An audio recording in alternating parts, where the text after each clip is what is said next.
እንደናደር ዳናክሲያር መስከን የመላከ ብርሃን አድማሱ ጀንበሬን ኮኮ ሃይማኖትና አንድ ታሪካቸው የተሰነደበት የሰማ ጽድቅ መድብል አለ እሱን ጽይ ጋዜጣና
ሰላም የክርስቶስ ቤተሰቦች እንደምን ሰንብታችኋል? ዛሬው አብርሃም እንግዳ መርሃ ግብራችን እንግዳችን በክርስቶስ መልካም ፍቃድ በአባታቸው ጽኑ እምነት ከሞት የተነሱት አቶ ምህርካ ክርስቶስ አድማሱ ጀንበሬ ናቸው። ምንም እንኳን መላከ ብርሃን አድማሱ ጀንበሬ ቀደም ብለው ቢያልፉም ስራዎቻቸውና አገልግሎታቸው ግዝፍ ነስተው ነፍስሄር እያለን ከስድስተኛ ልጃቸው ጋር የሳቸውንም ታሪክ የቤተሰቡንም አጠቃላይ ታሪክ ወደናንተ በአብርሃም እንግዳ መርሃ ግብር ለማድረስ አሁን የምገኘው የማህበረ ቅዱሳን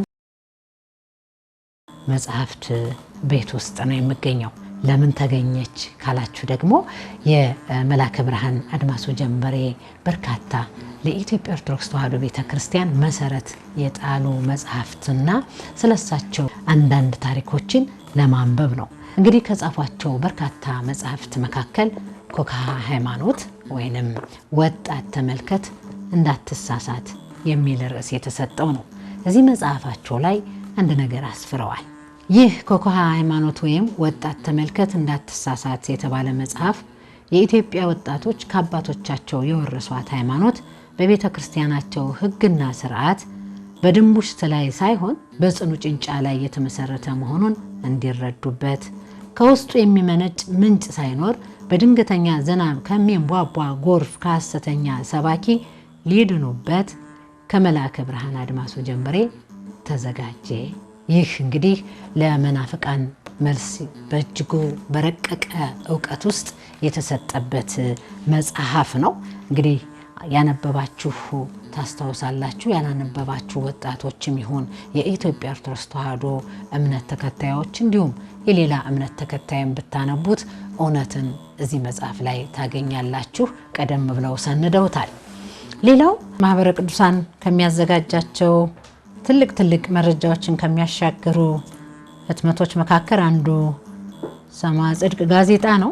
ሰማ ጽድቅ ጋዜጣ ከ1989 እስከ 1997 እትሙ ላይ የአብርሃም ቤት እንግዳ በማድረግ መላከ ብርሃን አድማሱ ጀንበሬን ታሪክ እንዲሰንዶታል። ትንሽ ነገር እላችሁና ወንጌል ስቱዲዮ ከስድስተኛ ልጃቸው ከሞት ወደ ህይወት ከመጡት ልጃቸው ከአቶ ምህርካ ክርስቶስ አድማሱ ጀንበሬ ጋር ቆይታ የማደርግ ነው የሚሆነው። መላከ ብርሃን አድማሱ ጀንበሬ እንግዲህ እሳቸው ካለፉ በኋላ የ40 ቀን መታሰቢያቸው ላይ አለቃ ተገኝ ታምሩ ጎጃም ዘደብረ ኤልያስ አንዲት አጭር ግጥም ሰንደውላቸዋል። እሷን አነብላችኋለሁ። ቤተ ክርስቲያን ሆይ ኦርቶዶክሳዊት ጠበቃሽ ተረድታ ሐምሌ 24 መጋቢ ምስጢራት የሊቆቹ ዋልታ መላከ ብርሃን ማረገ ጌታ የመጽሐፍት ምንጭ ማፍለቅ የማይገታ አንደበተ እንቁ አፍ ወርቅ አለኝታ በሕገ መሐንዲስ ለሃይማኖት ካርታ ለተጋራው ሁሉ መናፍቅ ወስላታ የሚያስደንቅ ትግል እንዲያ ሲበረታ በሐምሌ 24 ደከመ ተረታ ብለዋል። በ1936 ዓመተ ምህረት ስለ ኢትዮጵያ ቤተክርስቲያን መብት ለተደረገው ክርክር የጎጃምን ሊቃውንት ከወከሉት አንዱ ነበሩ። በዚህ የኢትዮጵያ ቤተክርስቲያን የራሷ ሊቃውንት ጳጳስ እንደምትሾም በተደረገው ትግል የመከራከሪያ ሐሳብ ከማመንጨት ጀምሮ ቀዳሚውን ቦታ ይዘው የሚገኙት ታላቅ የቤተክርስቲያን ሊቅ ናቸው። በርካታ መጻሕፍትንም ጽፈው የኢትዮጵያ ኦርቶዶክስ ተዋሕዶ ቤተክርስቲያን ሕግ ስርዓቷ ተከብሮ ከትውልድ ወደ ትውልድ እንዲሻገር ዘመናዊ ሽሬ ስራን ሰርተው ያለፉ ናቸው። መላከ ብርሃን አድማሱ ጀንበሬ በዚች መጽሐፍ ላይ ራሳቸውን ደግሞ ከየት ወደ የት እንደመጡ ተናግረዋል። እኔ መላከ ብርሃን አድማሱ ጀንበሬ የተወለድኩበትና የተማርኩት ሀገሬ ዲማ ጊዮርጊስ፣ መላከ ብርሃን የተባልኩት ደግሞ ሀገሬ ብቸና ጊዮርጊስ ነው። ስለ ራሳቸው ብዙ ማውራት፣ ስለ ስራዎቻቸው ብዙ መተረክ አይወዱም። የመላከ ብርሃን አድማሱ ጀንበሬ ታሪካቸው በስፋት ከዘመን ዘመን ቢተረክ የማያልቅ ስለሆነ እኔ ዛሬ በመጠኑ ከልጃቸው ጋር የቤተሰቡን ታሪክ ወደ እናንተ አደርሳለሁ። ወንጌል ስቱዲዮ ቆይታችን እናደርጋለን። አብራችሁን ቆዩ።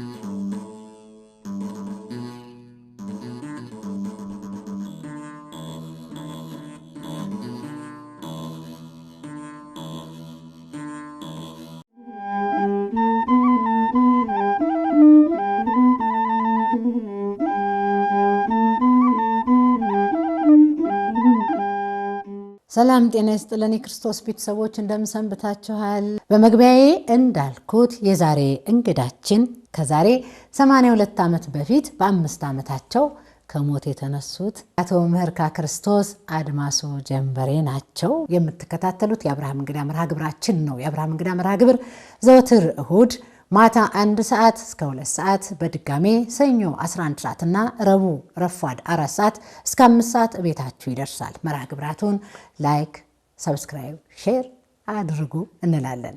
የአብርሃም እንግዳ ነው። አብራችሁ ነው። አባቴ አክብረውን ስለመጡ እጅግ አድርጌ በእግዚአብሔር ስም አመሰግናለሁ። እንኳን በሰላም መጡ። እኔም አባቴን አክብራችሁ ስለጋበዛችሁኝ በጣም አመሰግናለሁ።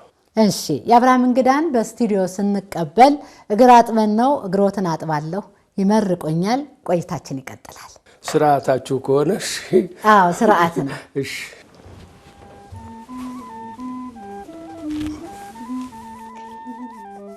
ቀዝቃዛ ነው። ሙቅ ከለመዱ ይቅርታ ይደረግልኝ።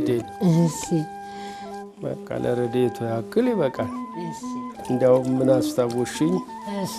እኔ ልጅ ሆኜ ምናልባት 6-7 ዓመት ይሆነኛል። አቡነ ይስሐቅ የሚባሉ ጳጳስ ነበሩ። ድሮ መጀመሪያ ከተሾሙት ከአራቱ ጳጳሳት አንዱ እና ጎጃምን ሊጎበኙ መጥተው እኛ ቤት ነበር ያረፉ። እሺ። ታዲያ ማታ አባቴ አደግድገው እንደዚህ እንዲህ እንዳንቺ እግራቸውን ሲያጥቡ በጣም ገረበኝ። ምክንያቱም እኛ የምናውቀው እሳቸውን ልጆችም እንደዚህ ሲያጥቡ እንጂ እሳቸው ያን ያክል ወርደው ሰው ሲያጥቡ አይተን አናውቅም። መላከ ብርሃን አድማሱ ጀንበሬ ማለት ነው። አዎ። እሺ። እና ያንን አስታወሽኝ አሁን። አዎ፣ ይሄ ሃይማኖታዊ ስርዓት አባቶቻችን እናቶቻችን ወደኛ እንዲደርስ ጠብቀውታል። እኛ ደግሞ ልጆቻችን፣ ወንድሞቻችን፣ እህቶቻችን እንግዳ ሲመጣ የትህትና ምልክት ስለሆነ ወላጆቻቸውንም ጭምር በደከማቸው ጊዜ እንዲህ ቢያጥቡ በረከት ያገኛሉ ብለን ነው ለማስተዋወስ ያህል ነው። አይ ተይ እሺ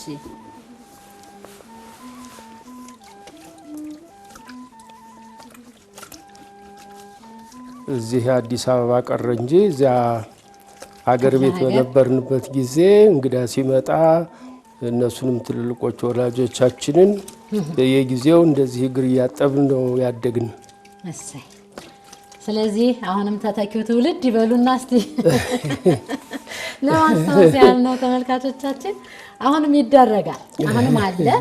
እንግዲህ ከተሜው ትንሽ የራሱን እየጣለ የሌላውን ባህል እያነሳ ስለሆነ የራሳችን ባህል ያምራል ሙሉ ነው ለማለት ያህል ነው። አዎ ባህሉ ጥሩ ነው ትህትናውን ለማሳየት፣ ግን የዘመኑ ሁኔታ ደግሞ አብዛኛውን ኑሮን ምቹ ስላደረገው ራሱ እንግዳውም ቢሆን ገብቶ ራሱን የሚታጠብበት ሻወር የሚወስድበት አይነት እንትን ሁሉ ስላለ እርግጥ ይሄ ፋሲሊቲ በሌለበት እንዳልሽው ባህሉን ጠብቆ ልጆች እንደዚህ ቢያደርጉ በረከት ይደርሳቸዋል። ልክ ነው። ጌታችን መድኃኒታችን ኢየሱስ ክርስቶስም ዝቅ ብሎ የሐዋርያቱን እግር አጥቦ ትሕትናን አስተምሮናልና ብናደርገው እንጠቀማለን ለማለት ያህል ነው። እግዚአብሔር ይስጥልኝ፣ እግዚአብሔር ያክብርሽ። አሜን አሜን።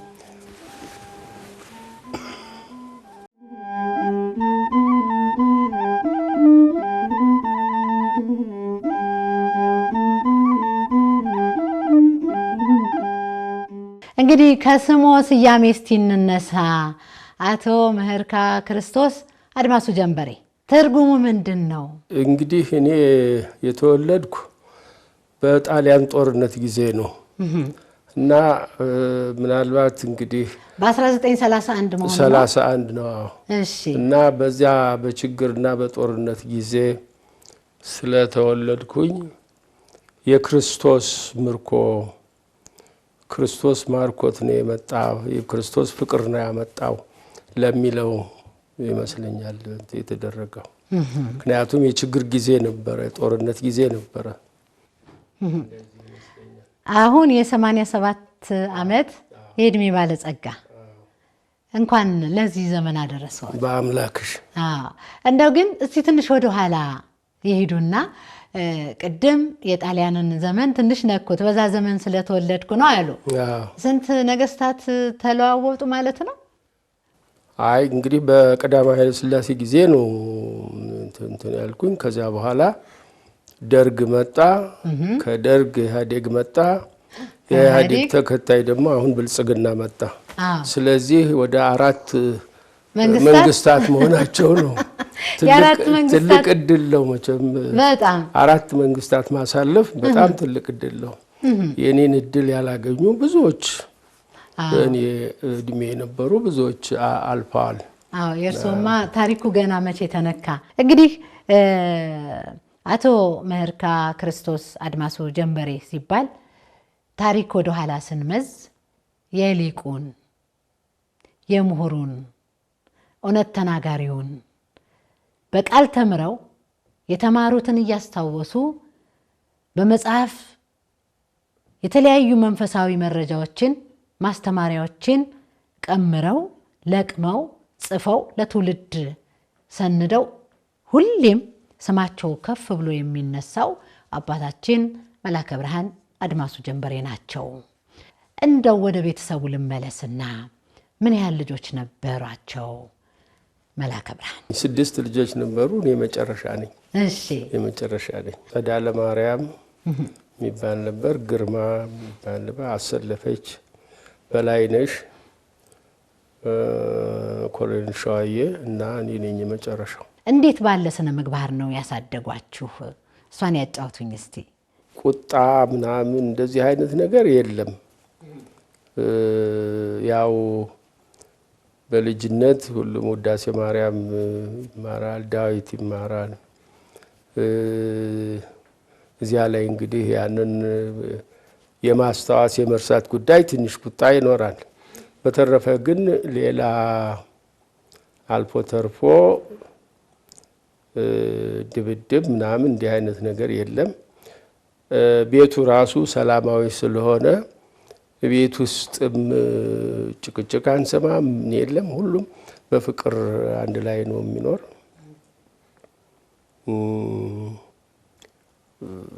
ጥሩ ሁኔታ ነበረ። በጥሩ ሁኔታ ነው ያደግን። የጎደለብንም ነገር የለም። ተሟልቶ ሁሉም ተሟልቶ ነው ያደግን። የአባታችን የመላከ ብርሃን አድማሱ ጀንበሬን አሰረ ፍኖት የተከተለ በቤተ ክርስቲያን ትምህርት በጣም ዘልቆ ሂዶ በሳቸው እግር የተተካ ቤተሰብ ይኖር ይሆን? እርስዎ ወደ የትኛው ዓለም እንዳለመታደል ሆኖ ምንም የለም። ምክንያቱም እሳቸው በዘመናዊው ትምህርት ያምኑ ስለነበረ ወደዛ እንድንሄድ እንጂ ወደ አብነት ትምህርቱ ሄደን ከዳዊት መድገም ሌላ እንትን ያደረግነው ነገር የለም። ብዙ አልተጫኑንም። ምንም እንትን አላል። የራሳችን ፍላጎት ብቻ እንትን አደረገ። በዚያ ምክንያት ኦፍ ኮርስ አሁን ሳስበው አለመታደል ነው። ምክንያቱም ብዙ ጊዜ እኔንም ደግሞ አንድ ወንድም ያለ ፕሮፌሰር ሽብሩ ሁለታችንንም እባካችሁ እኔ ሳልሄድ ተማሩ፣ ምን አለበት ቅኔ ብትማሩ እያሉ ይሉን ነበረ። ግን እኛ ያን ጊዜ ምንም ነገር አልመሰለንም። ሲያልፍ ብቻ ነው ጉዳቱ የተሰማን እና በዚህ የተነሳ ምንም ልጅ እንትን አላለም። እርስዎ በምን ሙያ ላይ ተሰማርተው ሀገር አገለገሉ? ብዙ እድሜን በግል ድርጅት ኦዲተር ሆኜ ነው ብዙ ጊዜን ያሳለፍኩት። በኢትዮጵያና በተለያዩ ዓለማት ናችሁ የዛሬውን የአብርሃም እንግዳ መርሃ ግብር የምትከታተሉ ተመልካቾቻችን ቆይታ እያደረግን ያለ ነው ከአቶ ምህርካ ክርስቶስ አድማሱ ጀንበሬ ልጅ ጋር ነው። እንግዲህ ታሪክን ጨለፍ እያደረግን ነው ወደ እናንተ እያደረስን ያለ ነው። ምክንያቱም የቀደመ ታሪካችንን የቀደመ አመጣጣችንን ወደ እናንተ ስናደርስ በየቤቱ ትልቅ ታሪክ አለና አስተማሪ ሕይወት አለና በአብርሃም እንግዳ መርሃ ግብር ደግሞ ቢቀርቡ ብላችሁ በአድራሻችን እንድትጠቁሙን እና እንድንማማርም ጭምር ነውና ቆይታችሁ አሁንም ከኛ ጋር ይሁን።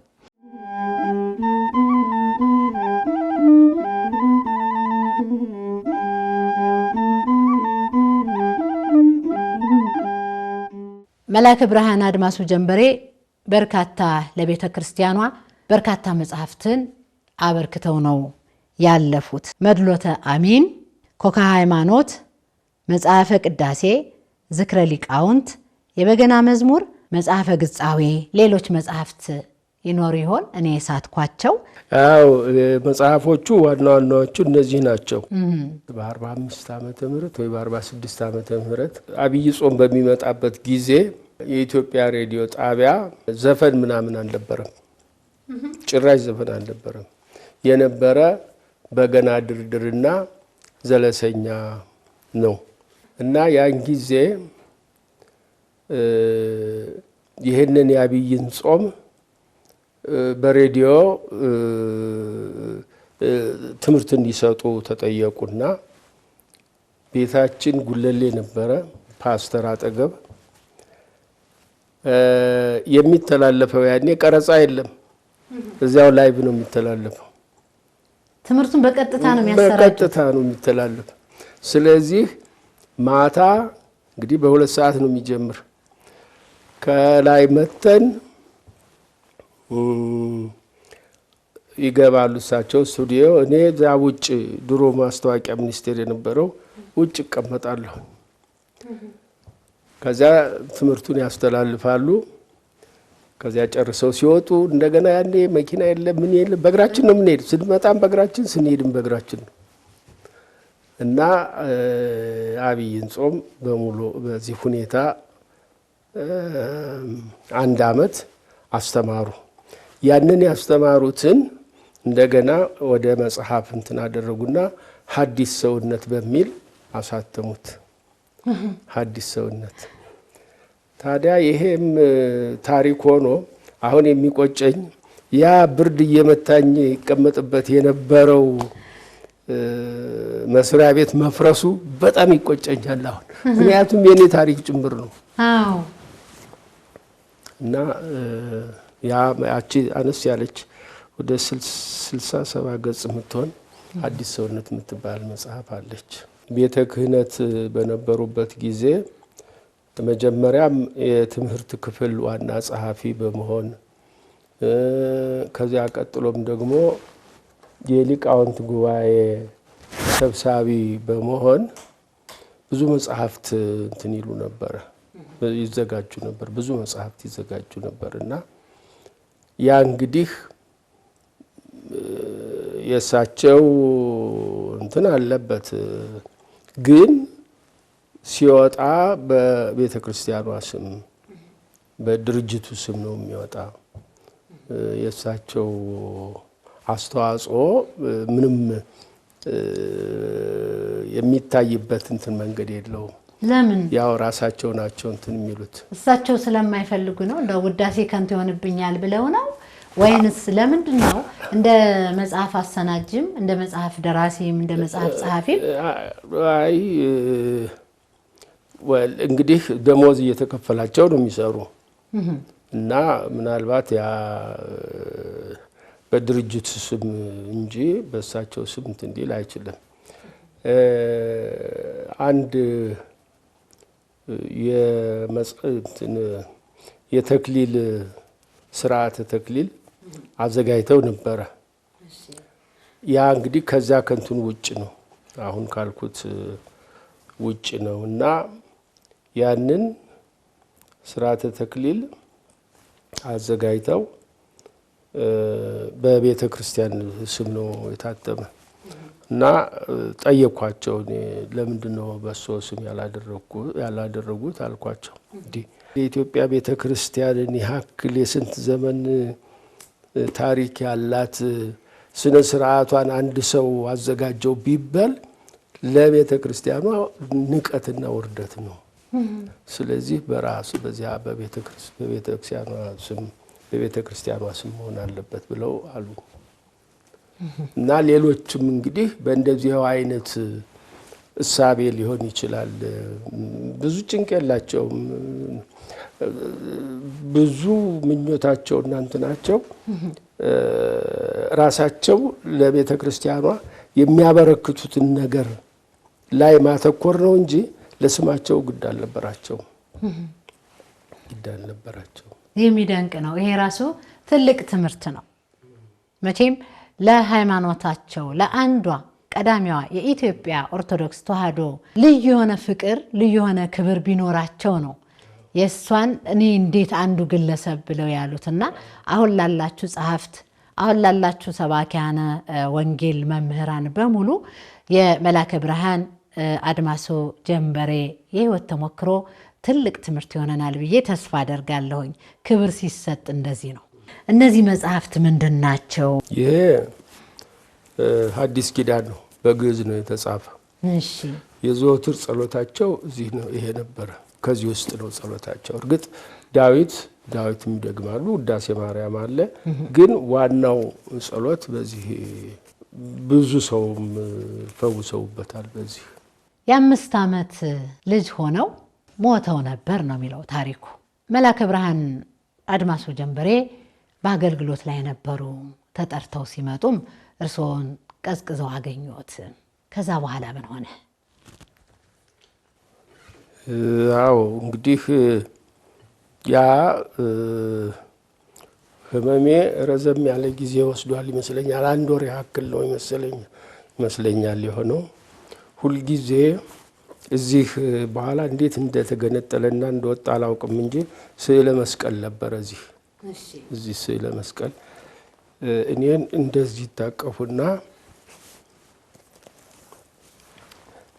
ይህንን እዚህ ዘርግተው ነበር የሚጸልዩ።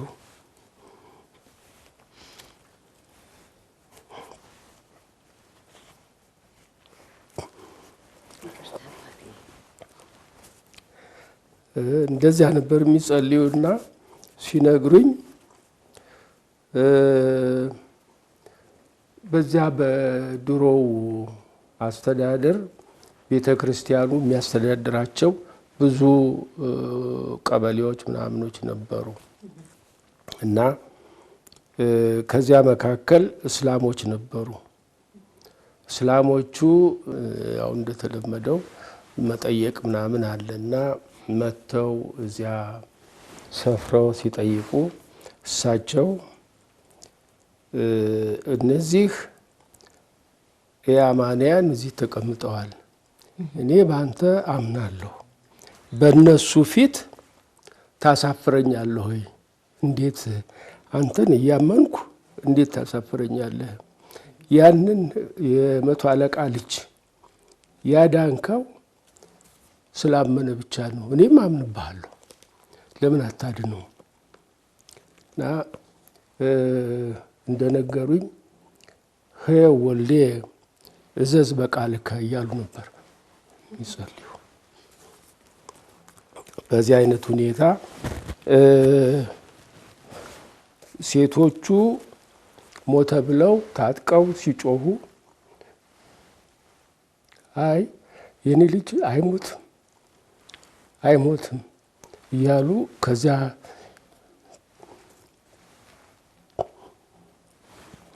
እኔን እየነጠቁ እየወሰዱ እያለቀሱ ይለምኑ ነበር። እና በዚህ አይነት ሁኔታ ነው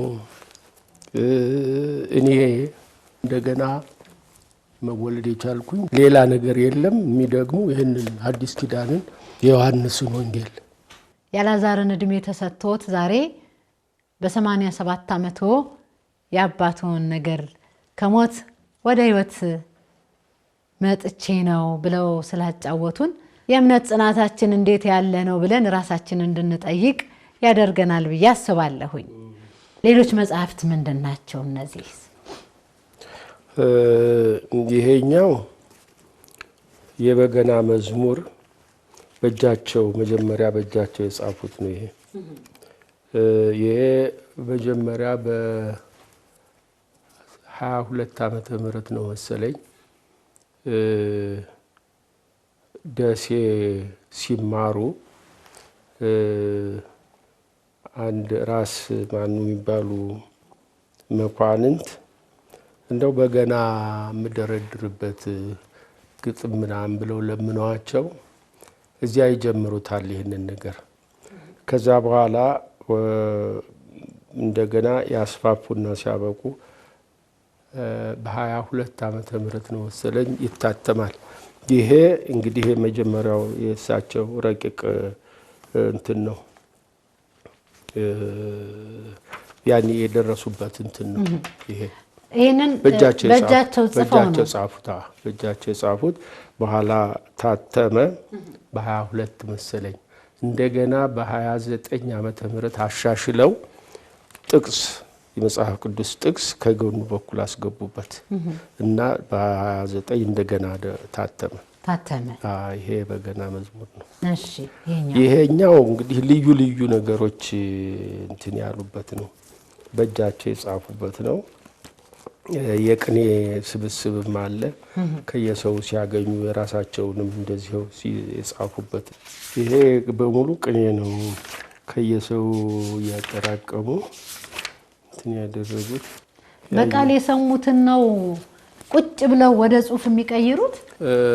ቅኔውንማ ሁሉስ በቃል አይደለ? የስንት ዘመን የ300 የ400 ዓመት በቃላቸው ያስታውሱ የለም እና ምንድን ነው የሚያደርጉ? ራሳቸው የሚያስታውሱትን እዚያ ያስገቡታል፣ ጽፈው እንትን ይሉታል።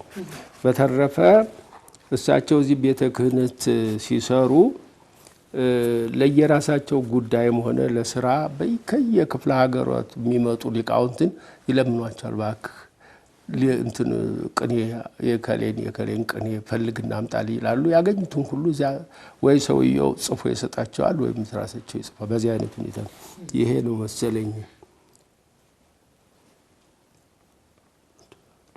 ይሄ እንኳ ክርክር ነው።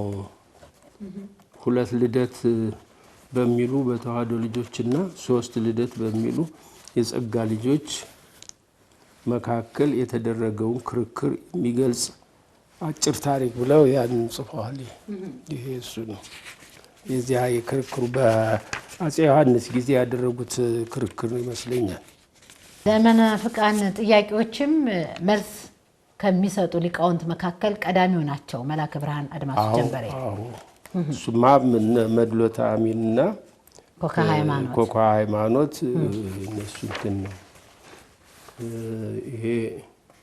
ይሄ በሙሉ የእሱ ነው።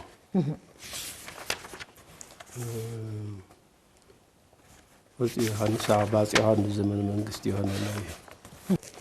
የአበው መምህራን የትውልድ ደግሞ አበው መምህራን አሉ አይደለም? የነሱ ትውልድ ከሌን አስተማረ ከሌ አስተማረ የሚል እሱም እንደዚህ አለ። እንግዲህ መላከ ብርሃን አድማሱ ጀንበሬ ከቀዳማዊ ኃይለ ሥላሴ ጋር የነበራቸው ቅርበት ምን ነበረ? በስራቸውም የተለያዩ የመንግስት መስሪያ ቤቶች እንደሰሩ ይታወቃል።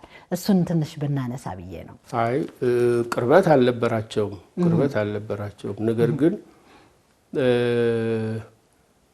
ቤተ ክህነት በዓመት አንድ ጊዜ ይሄ ተቀጸል ጽጌ የሚባል በዓል አለ መስከረም ላይ።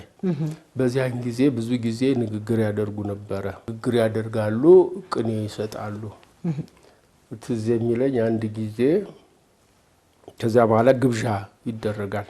እዛው ቤተ መንግስት ግብዣ ሲደረግ አባቴ ሀና ጋር ይተዋወቃሉ። እሺ። እና እጃቸውን ይዙና ጃንሆይ ዘንድ ወሰዱኝ አሉ። ጃንሆይ እዚያ አደባባይ ብቻ አይደለም እዚህም ዘረፋ አለ ብዬ አመጣኋቸው አሏቸው። ኋላ ጃንሆይ ሳይ እኔ እንኳን ማውቀውም ጠፋብኝ አልኳቸው አሉ። ሲሏቸው አንድ ቁርጥ ስጋ ነሱና ሳህኔ ላይ ያስቀምጡልኝና ሄድኩ አሉ። እዚህ ይሄ ብቻ ነው እንትን እንጂ በተረፈ ግንኙነት የላቸውም። ምንም አይነት ግንኙነት አልነበራቸውም።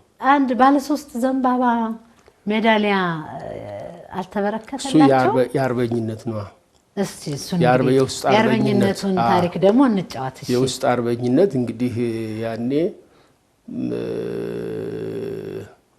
እሳቸው ብቻ ሳይሆኑ የዲማ ደብተሮች አሉ።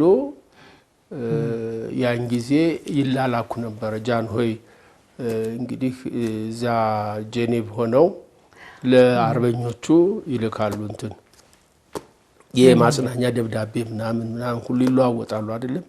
ሲለዋወጡ ያንን ከዚያ የተላከውን ደብዳቤ ለአርበኞች ማድረስ ይህንን ይሰሩ ነበረ። ከዛ በተረፈ ጸሎት ነው። ሁልጊዜ 5 ዓመት ሙሉ ምህላ ነበር። 5 ዓመት ሙሉ ምህላ ነበረ። እሳቸው ነበሩ የሚመሩት ያንን እና በዚያ እንትን ነው ያንን እንትን ያገኙ። ሌላ መስሪያ ቤት የት አገለገሉ? ከፍተኛ ፍርድ ቤት ዳኛ ሆነው 9 ዓመት ያክል አገልግለዋል። ዳኛ ሆነው ከዛ ወደ ቤተ ክህነት ተመለሱ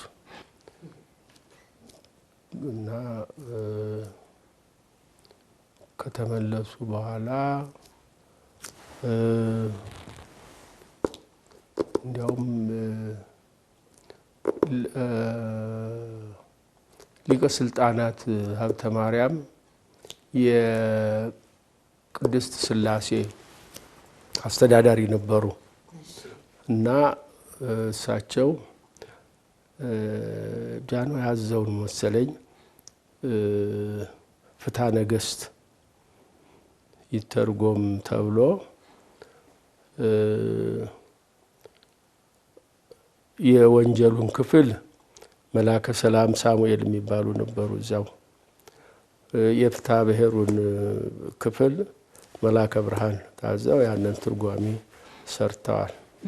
ከግዕዝ ወደ አማርኛ ነው? ከግዕዝ ወደ አማርኛ።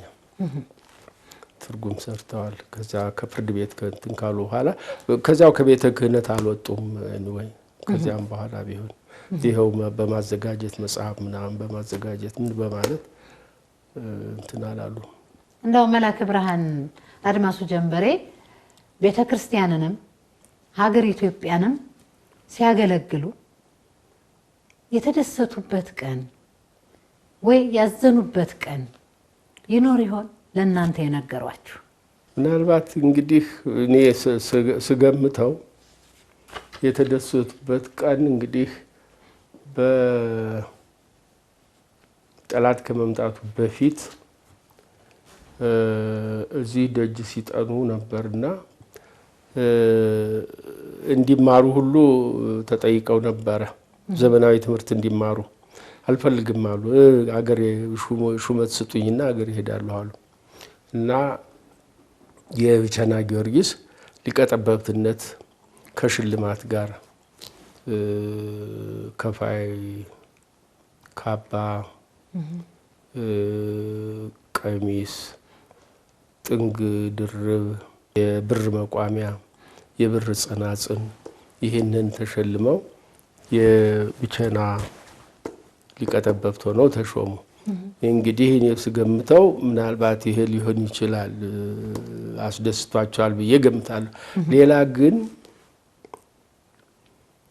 ይሄን ጊዜ አዘኑ፣ ይሄን ጊዜ ተደሰቱ የሚባልበት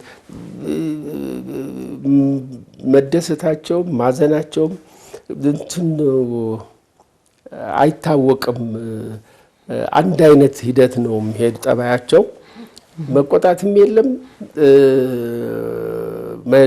ከመጠን በላይ እንትን ማለትም የለም መደሰትም የለም። ምንም ነገር ግድ የላቸውም ለምንም ነገር። ሁለተኛ እድል የተሰጠዎት ሰው ነው እርስዎ። እግዚአብሔር እንደው በምን መንገድ ነው ያመሰግኑት? እንግዲህ እሱንማ ያው እሳቸው የተውልኝን ይችን የጸሎት በዚች እያደረስኩኝ እግዚአብሔርን እየለመንኩኝ ነው ያለሁኝ። ጸሎቴም በዚህው ነው። እሰይ እንግዲህ ዋና ትኩረት ትልቅ እድል ነው። የኔ እዚህ ደረጃ መድረስ ብቻ ሳይሆን ይህንን እድሜ ማግኘት ብቻ ሳይሆን ጥሩ ቤተሰብ አፍርቼ ልጆቼ ሁሉ በጣም ግሩም ጠባይ ያላቸው በአቋማቸውም ጥሩ አቋም ላይ ያሉ በመሆናቸው በዚህ በጣም እደሰታለሁ። በጣም ነው የምደሰተው። ስንት ልጆች አፈሩ? 4 ልጆች አሉኝ። ያ በዚህ በጣም እደሰታለሁ። እና ልጆቹን እንተዋወቅ። በዛ ልጆቹን እንተዋወቃቸው። እሺ። የመጀመሪያው ያለው ምህርካ ይባላል። ያለው የተባለበት ምክንያት መላከ ብርሃን መጀመሪያ ላይ ያለው ነበር የሚባሉ እናታቸው ያለው ነበር የሚሏቸው። በኋላ ነው ወደ አድማሱ የተለወጠና እሳቸው ኦፊሻል ያደረጉት። ስለዚህ ያለው የመጀመሪያውን ያለዋል ነው። ሁለተኛዋ ማዕዶት ትባላለች። ሶስተኛዋ አለኝታዬ ትባላለች። አራተኛዋ ምኞቴ ትባላለች።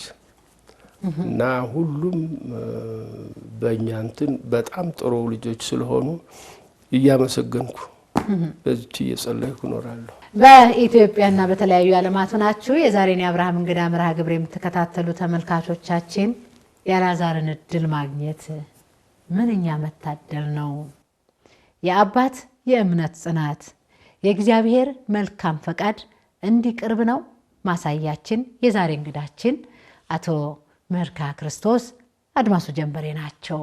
ተግተን ብንጸልይ እሹ ይሰጣችኋል፣ አንኳኩ ይከፈትላችኋል ነው ያለን ጌታችን መድኃኒታችን ኢየሱስ ክርስቶስ። በዚህ ዘመን በብዙ በጥልቅ ጭንቀት ውስጥ ያለን፣ በስደት በመከራ ውስጥ ያለን ኢትዮጵያውያን በሙሉ በንጹህ ልብ ወደ ጌታችን መድኃኒታችን ኢየሱስ ክርስቶስ እናመልክት፣ እንጸልይ። ይህ መርሃ ግብር ይህንን ያስተምራል ብዬ ተስፋ አድርጋለሁ። ወደ ማጠቃለሉ ነን። አሁንም ቆይታችሁን ከአብርሃም እንግዳ ጋር አድርጉ። ላይክ፣ ሰብስክራይብ፣ ሼር ማድረጉን ደግሞ አትዘንጉላለሁ። አብራችሁን ሁኑ።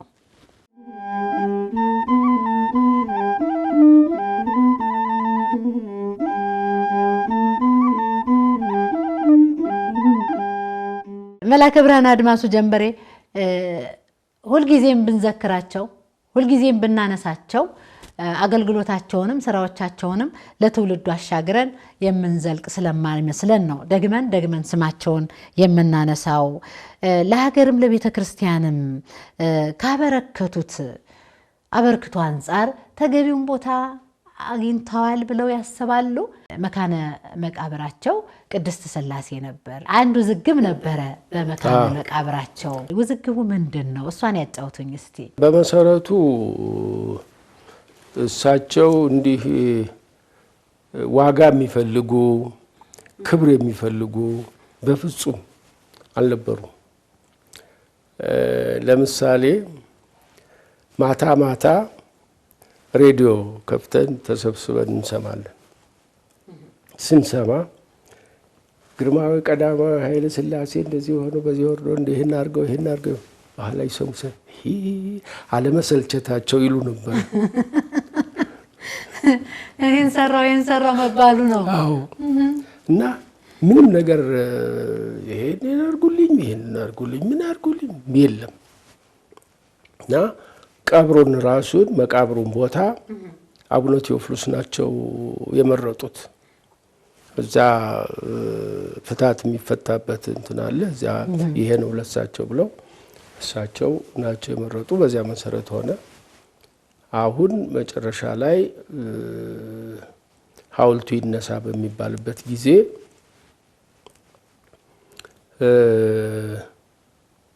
አረ አገልግሎታቸው የሚታወቅ እንዴት ሲሆን ቤተ ክህነት ራሱ ይህንን ነገር አክብሮ የሚገባውን ነገር ማድረግ ነበረበት። ቢጠፋ ደግሞ እኛ ቤተሰብ ያሰራውን ሐውልት ያፈርሳል እንደ ብለን ብዙ እንትናል። አስተዳዳሪውን አነጋገርናቸው። አስተዳዳሪው በምንም አይሆንም አሉ እና አንድ ምክንያት ነበራቸው። ትእዛዝ ነው በቃ መፍረስ አለበት፣ ያ ሁሉ ይፍረስ ተብሏል። መፍረስ አለበት በቃ። እና ከሁሉ ያዘንኩት አንድ ሊቀ ጳጳስ ሰው አስተዋወቀኝ እና ነገሩን ልነግራቸው ሄጄ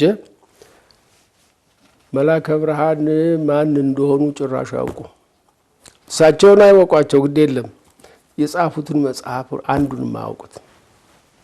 በጣም የሚያሳዝን ነገር ለስንት ምእመን ጠባቂ የሚሆን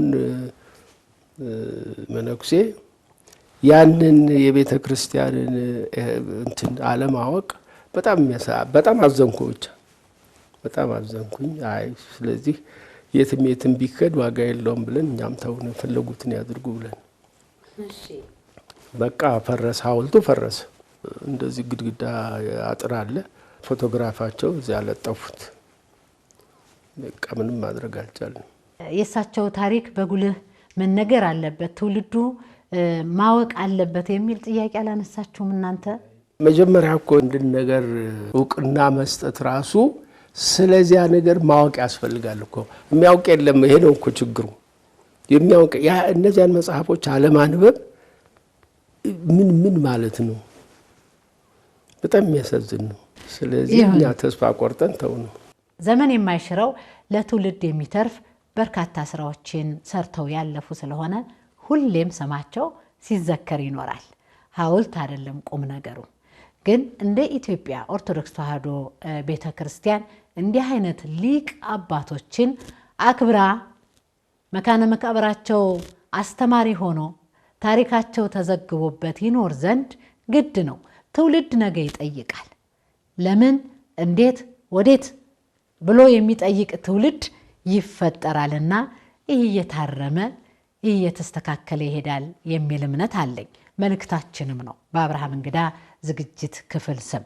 እንግዲህ እንደ ወርሶ ከአባቴ ከመላከ ብርሃን አድማሱ ጀንበሬ ወሰድኩት የሚሉት የህይወት ተሞክሮ፣ ሳልጠቀምበት ቀረው አመለጠኝ የሚሉት የህይወት ተሞክሮ ካለ እሷን ይንገሩኝና የመጨረሻውን መልእክት አከታትለው ያስተላልፋሉ ማለት ነው። እሺ፣ ወደዛ ከመሄዴ በፊት እዚህ ላይ ሁለት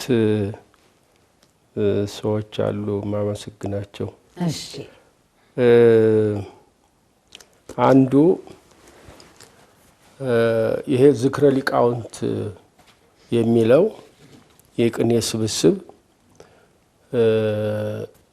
ቅኔው ብቻ ሳይሆን በተቻለ መጠን ሊገኝ የሚችለውን የባለቅኔዎችን ታሪክ ሁሉ የያዘ ነው እና በሁለት ቮሊዩም ነው እንትን የተባለ። የመጀመሪያው ቮሊዩም በፊደል ተራ ነው የሚሄድ። የመጨረሻው እንትን ቆ የሚለው ተራ ላይ ሲደርስ ነው እሳቸው ህይወታቸው ያለፈ። እንዳው ይሄንን ሳታስጨርሰኝ እባክህ እያሉ ብዙ ጊዜ ይጸልዩ ነበር፣ ግን አልሆነም እና እሳቸው ከረፉ በኋላ አቡነ ቴዎፍሎስ አስጠሩኝና ሌሎችን ሰዎች እዚያ የሚመለከታቸውን ሰዎች ጠሩ። ይሄንን የቀረውን ረቂቁን መታተም አለበት፣ አምጣና ለከሌ አስረክብ አሉኝ። እሺ ብዬ እጅ ነስቼ ሄድኩ። ያንን ሰበሰብኩና ለተባለ ሰው ሰጠሁ። ከዛ በኋላ ነገ ዛሬ ሲባል የደርግ ጉዳይ መጣ። ነገሩ ሁሉ ብልሽት ሲል አቡነ ቴዎፍሎስም ያው ታሰሩ። ከዛ ነገሮች በረድ ሲሉ አረ እንደዚህ ነበርና ያንን ረቂቅ ስጡኝ ብዬ ለመንኩኝ። እኛ አናውቀውም፣ ያኔ ግርግር ተነሳ ምናምን አለ፣ አናውቀውም አሉ።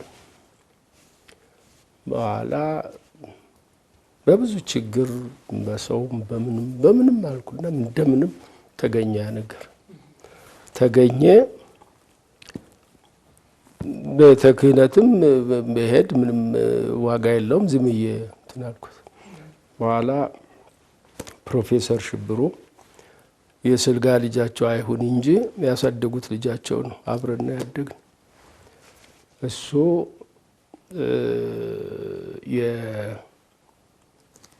የዩኒቨርሲቲው ፐብሊኬሽን እንትን አለ። ከዲሬክተሩ ጋር ተነጋገረና ሲያበቃ ዩኒቨርሲቲው እንትን እንዲል ዳይሬክተሩን አነጋገርን። አይ እንግዲህ እኛ ይህንን ነገር ኤዲትም መከታተልም ምናምን ማለት አንችልም እና ለዚህ የሚሆን ሰው ምረጡና ስታበቁ አበሉን እናንተ ስጡ እና ይሰራል አሉ።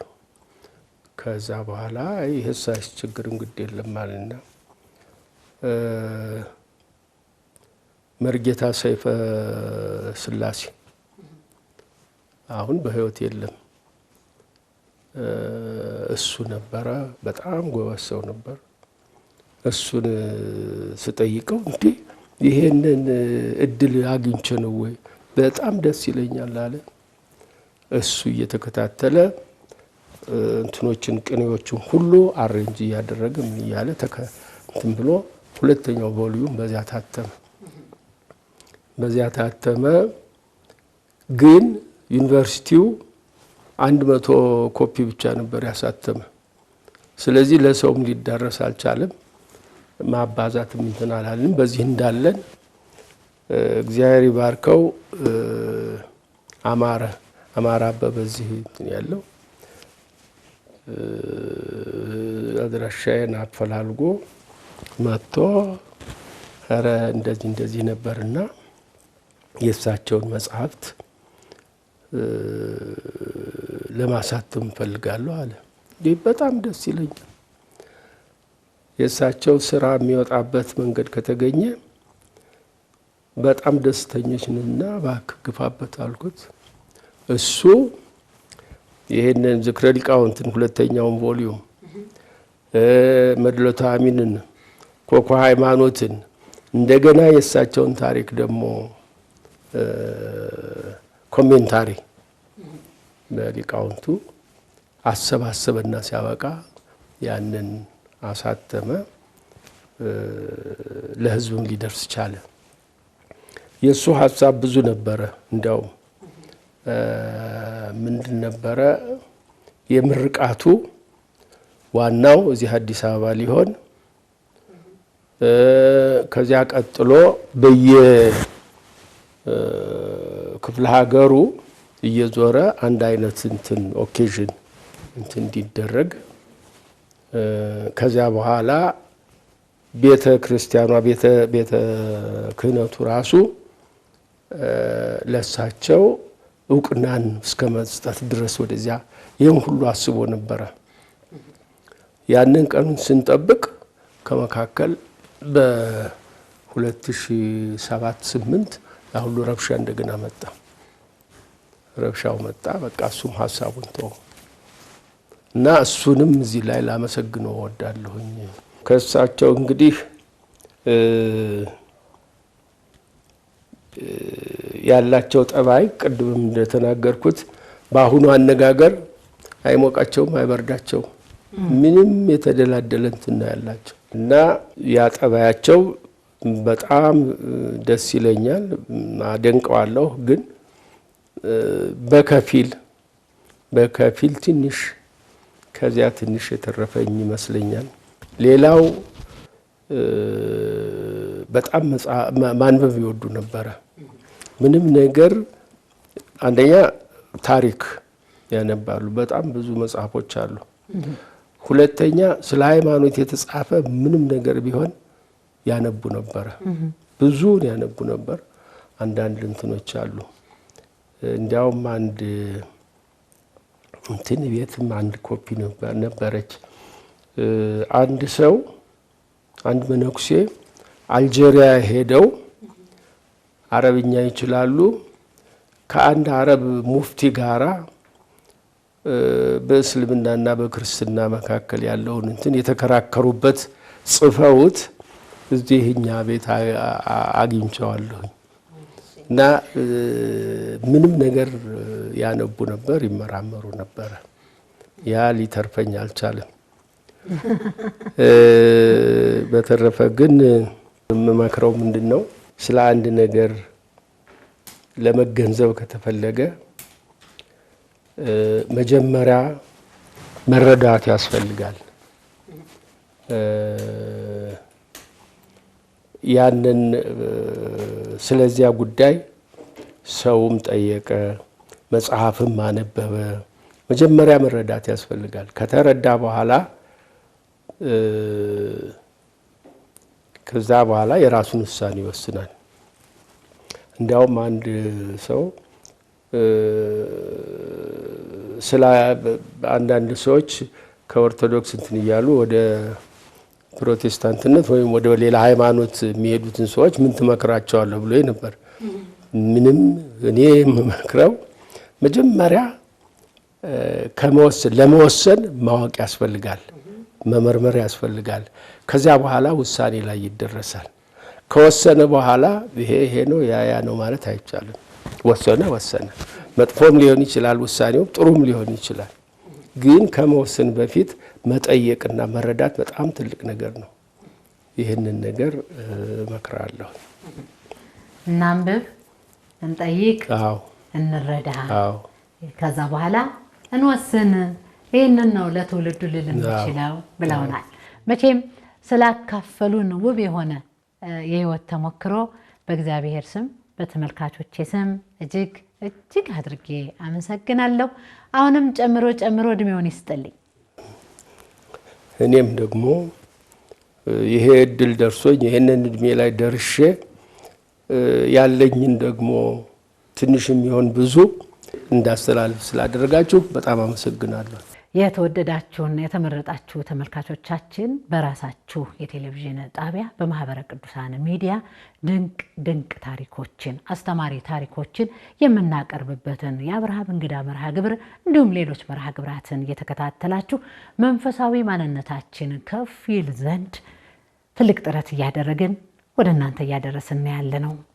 መቼም ሀገራችን ኢትዮጵያ ሆይ፣ የኢትዮጵያ ኦርቶዶክስ ተዋሕዶ ቤተክርስቲያን ሆይ፣ ባለቤቱ ያቃለለውን አሞሌ ገዢው አይቀበለውም ይባላልና በኢትዮጵያ በአራቱም አቅጣጫ በሰሜን፣ በደቡብ፣ በምስራቅ፣ በምዕራብ ይህችን የኢትዮጵያ ኦርቶዶክስ ተዋሕዶ ቤተክርስቲያንን በቃል ሰምተው በቃል አስተምረው ቆዳ ፍቀው የተማሩትን ዘግበው ከትውልድ ወደ ትውልድ ያሻገሩ ሊቃውንትን ክብር መስጠት ያስፈልጋል። እኛ የጣልነውን አሞሌ ማን ያነሳለን ይሆን? ትውልድ ባይጠይቀን እግዚአብሔር ይጠይቀናልና ሊቃውንቶቻችንን እናክብር። የዚህ መርሃ ግብር ትልቅ መልእክት ነው። ተከታተላችሁ አስተያየታችሁን ለምትሰጡን፣ ገንቢ ሐሳባችሁን ለምትለግሱን ሁሉም ኢትዮጵያውያን በሙሉ ክብር የእናንተ ይሁን እንላለን። የዛሬውን የአብርሃም እንግዳ በዚሁ ያጠቃለን። ሳምንት ከሌላ እንግዳ ጋር ቤታችሁ እስክንደርስ ድረስ ሰላም እግዚአብሔር ሀገራችን ኢትዮጵያን ኦርቶዶክስ ተዋሕዶ ቤተክርስቲያናችንን ይጠብቅልን። ሰላም